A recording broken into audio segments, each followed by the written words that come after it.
This is Ääni magazine. I'm Vince and I'm talking here with Nuno Bettencourt from Extreme. Welcome to Finland.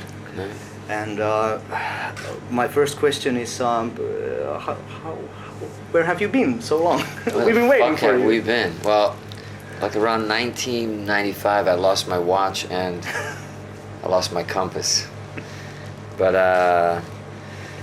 we got a new watch, got a new compass, and we found you again. We're back. And you, perfect timing. It's a South Park festival. You're headlining, and it looks great outside. Why would anybody want us to headline this festival? I don't know, but that's. I would have you headline just about anything. First and foremost, I must say you are like one of the biggest bands in my life. So this is truly an honor to meet you. If I'm stuttering, it's just because this is a little bit overwhelming. So appreciate. Thank you for all the music. Appreciate that. Speaking of music, I've heard rumors that you're going into album number 6. So where are you with that? Of course, you're touring right now. Yeah, we're just like it's always a process, just like being in that room and.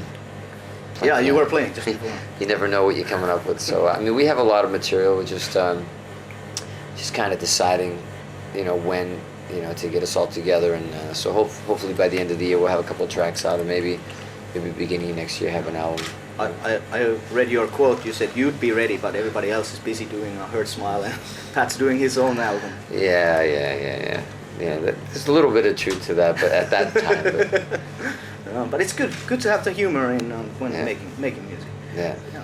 And you were also keeping yourself busy doing the Kings of Chaos. Yeah. Which that is like a fabulous idea of bringing people together, not to just play random covers, but each other's songs. Music. Yeah. That's like the key difference. Yeah. It was amazing. I mean, it was one of the top experiences of my life, especially playing with Steven Tyler. That was. That was ridiculous. Yeah. And you got to go to really great places. Watching you on Twitter and Instagram. I wish we could have done more. I wish we could have done more. Like we tried to get a European run going, but Steven's a busy man. Yeah, he's got a new single out. Album coming out. He's still doing Aerosmith touring and stuff like that. So yeah. But you keep him busy also. So that's trying to, man. Yeah. Trying to. Yeah. So as a headlining act as you are today, does it differ from when you're maybe now you're playing like a ensemble show, but when you're playing like your own shows and touring, it's just you. Like, is there some kind of difference? Do you approach a gig differently? Well, I mean, when a lot of it has to do with your audience, especially coming back to a place that we haven't been in a long fucking time. So you don't know what to expect. You don't know, so you try to do a combination, maybe stuff that's familiar, combinations of stuff that's a little bit deeper tracks. So it's like that balance, when you play for your own show, you can do just about anything, and the crowd knows your material. So it's always in a festival situation. You gotta try to, equate, what the mood is here, and I mean, look, we're playing with a lot heavier bands than we are, I think. So, but we never really, we never worry about that. I mean, you just got to do what you do. You don't come here to be heavier or be more metal or whatever it is. You come here to be yourself, and hopefully that's why all these bands stand out, is because they are themselves. Yeah. If you look at the lineup for tonight, for example, there's not like two identical bands. No, not at all. That's the beauty of coming to a festival. Yeah, absolutely. And I think Europe has always been way more open to that than in the States and other places. Yeah. A lot of people. I talked to Doug, who was downstairs, and a lot of American musicians who they sort of prefer hanging out in Europe. Maybe even living here, a lot of them, because it's like more open and more old school rock and roll feel. Yeah.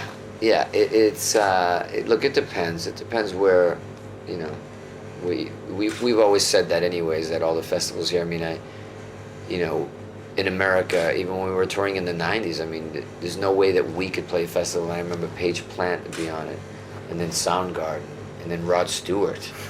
We were like, what the fuck? It's like, it was just good music. It didn't matter what genre it was. So very rare that you could do that in the U.S. back in the day. Yeah.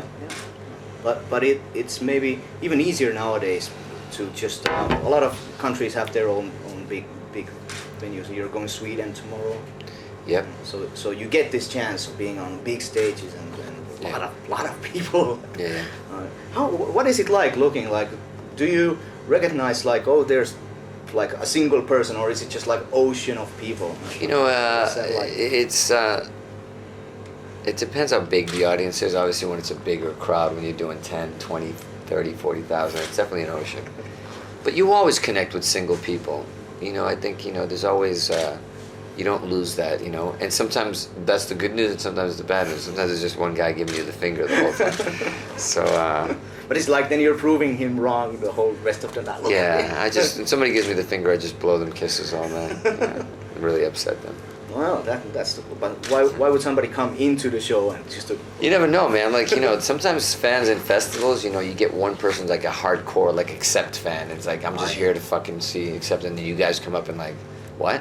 I don't want to fucking hear more than words. I don't want to hear, you know.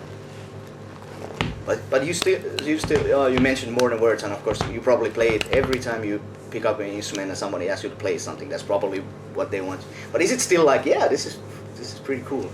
Well, do you get that? It's okay. It's never been. It's always been amazing playing more than words.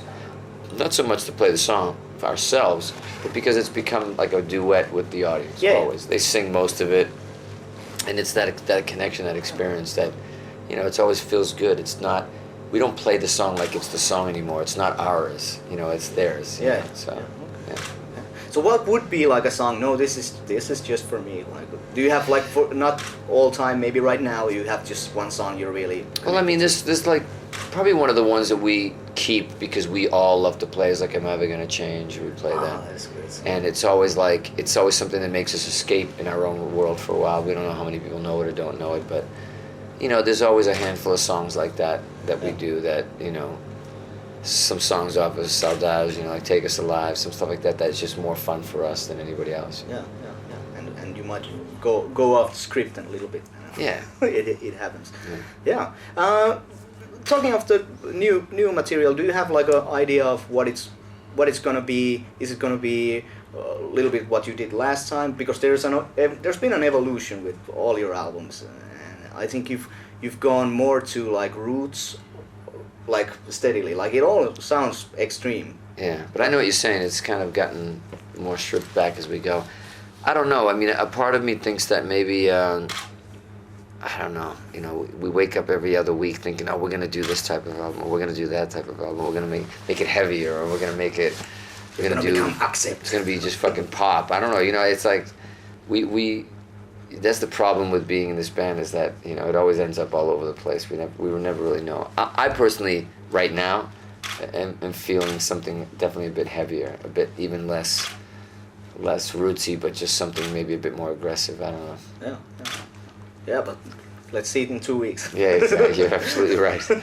Absolutely right. Yeah, but that's kind of the beauty of being in the studio. You capture a time, and okay, well, that was then, and next time you go to the studio. You do something different, but it's like a time capsule. Like yeah.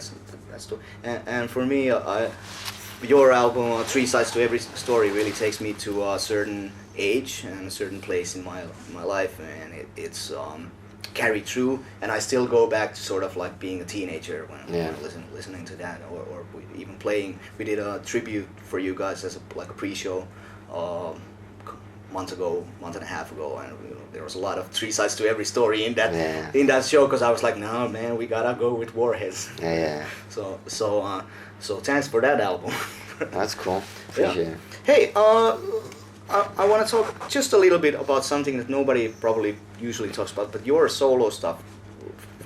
Between the last album and the one before that, you did like Population One. You did with your own name. Is there any chance you might do something by yourself just because? Maybe. You know, I've actually been working with a good friend of mine, a writer, and he also plays multiple instruments like me, and we've kind of done this thing together where it's kind of like the solo stuff that I do, but it's really uniquely different. I mean, I don't even know if anybody's gonna like it, but it's very, very, very different. but I'm excited about it. You know, we're gonna maybe try to release it maybe this year. Maybe. Okay. Okay. And is it gonna be like just it's out there? You get it if you. Well, I mean, there's a couple of, you know, it's one of those, as opposed to more of a solo album that you just do it and you put it out. It's really has, I think, a lot of potential to have like some hits on it, in a kind of crossover sort of way, in a more of a mainstream world. So we're hoping to maybe like do that, you know, go for it in a proper way, you know. Okay, so you're coming, you know, double guns blazing with Extreme, and you've really become not only the guy from Extreme, but you're really like a household name nowadays. I don't know about that, but well, I mean, to a lot of people 5 years ago maybe I was the only guy talking. No, listen to this guy, but I think nowadays it's like everybody knows your name. Wow. It's just, at least over here. I didn't know that, especially the IRS and the tax department. They definitely know my name. Well, you take the good with the bad. Hey, thank you very much. Hey, thanks so much, man. This was awesome. I appreciate it.